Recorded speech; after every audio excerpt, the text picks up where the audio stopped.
Bonjour et bienvenue dans cette nouvelle séance consacrée au cours de droit pénal général.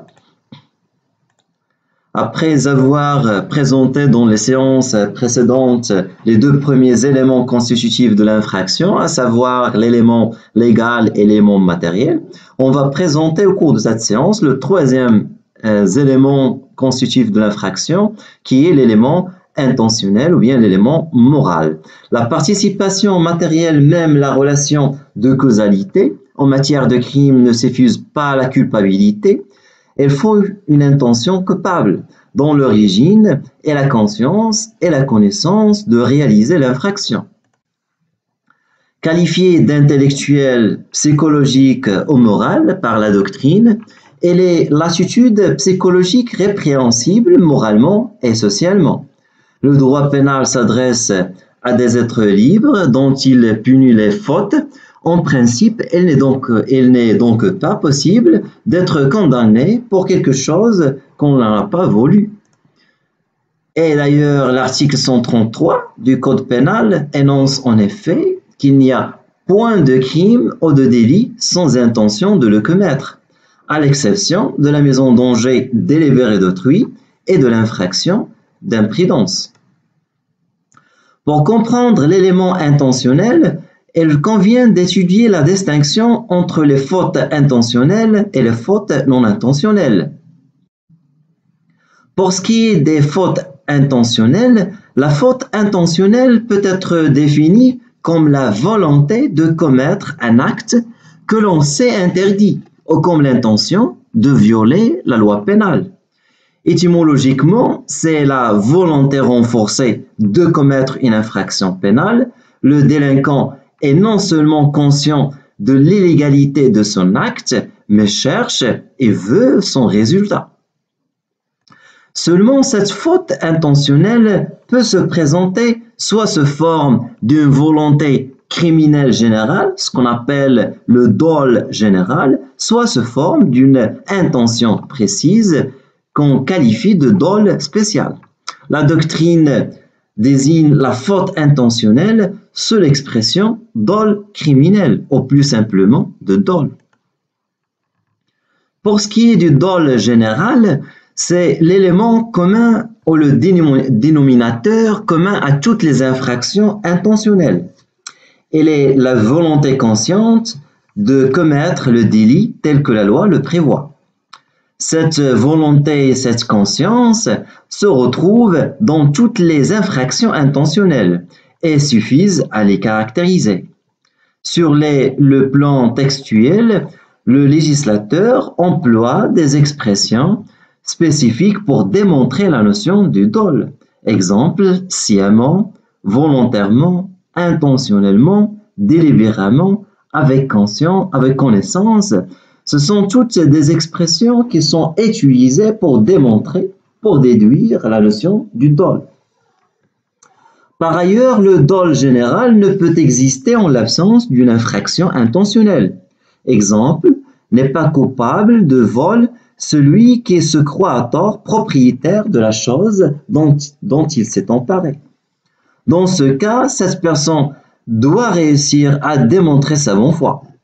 La preuve du dol incombe normalement au ministère public pour démontrer que l'infraction est caractérisée non seulement dans ses éléments matériels, mais également dans ses éléments intellectuels. Or, une telle preuve immatérielle ne peut pas être apportée directement. C'est pourquoi, en pratique, elle se déduit le plus souvent de la nature des comportements matériels. Il convient de distinguer le dol ou l'intention et le mobile. Ce dernier, le mobile, se situe au départ du comportement criminel et constitue la motivation ou la raison antérieure d'atteindre un résultat ou un but bien précis. Fortune, élimination d'un concurrent, etc. On peut dire que c'est le mobile qui anime l'intention. En droit marocain, le mobile ne fait pas partie de la définition de l'infraction. Toute personne qui a la conscience de l'illégalité de l'acte qu'il accomplit est punissable. Cependant, Cette indifférence des mobiles sur l'existence de l'infraction n'interdit pas évidemment aux juridictions pénales de le prendre en considération pour déterminer dans la limite du maximum prévu par la loi le seuil des peines qu'il prononce.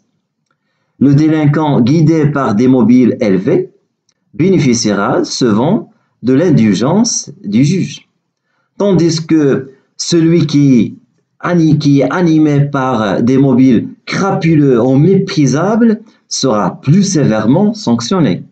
La Cour de cassation française l'a bien précisé, les mobiles ne peuvent être retenus par les juges des fonds autrement que pour l'application de la peine. En l'occurrence, n'exerce pas davantage d'influence légale sur la peine encourue, puisque les peines de l'infraction sont déterminées sans référence au mobile. Pour ce qui est du dol spécial, contrairement au dol général, le dol spécial ne se conçoit que pour certaines infractions.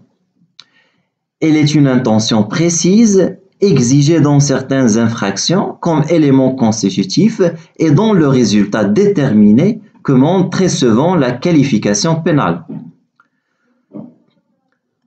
Dans de très nombreuses hypothèses, l'infraction intentionnelle suppose un élément intellectuel plus caractérisé que la simple volonté de commettre. Cette intention particulièrement que l'on appelle le dol spécial, c'est l'intention d'atteindre un résultat prohibé.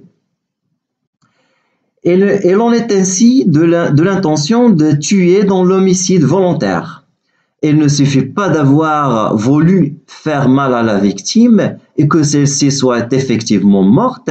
Son défaut n'exonère pas le fautif qui pourra être condamné sous une autre qualification, comme dans le cas d'un mort non voulu, où l'auteur sera poursuivi pour coups et blessures ayant entraîné la mort sans l'intention de la donner. Ce dol spécial, élément constitutif particulier de l'infraction, devra être distinctement établi par le ministère public pour que la qualification de meurtre puisse être retenue. Pour ce qui est des fautes non intentionnelles, les fautes non intentionnelles sont prévues par l'article 432 et suivant du Code pénal. Il s'agit des fautes d'imprudence, de maladresse ou de négligence. Dans ces hypothèses, l'agent a consciemment un comportement anormal par rapport à celui qu'il devrait avoir dans l'activité à laquelle il se livre, mais il ne cherche aucun résultat. Il veut son acte et non pas les conséquences dommageables qui vont résulter. Et l'on résulte que toute trace d'intention disparaît à cet échelon. L'appréciation de ces fautes est liée à la situation ou au comportement d'une personne raisonnable placée dans les mêmes circonstances. Et on arrive à terme pour ce qui est des éléments constitutifs de l'infraction. Et on va voir dans la séance prochaine la classification de l'infraction. Au revoir.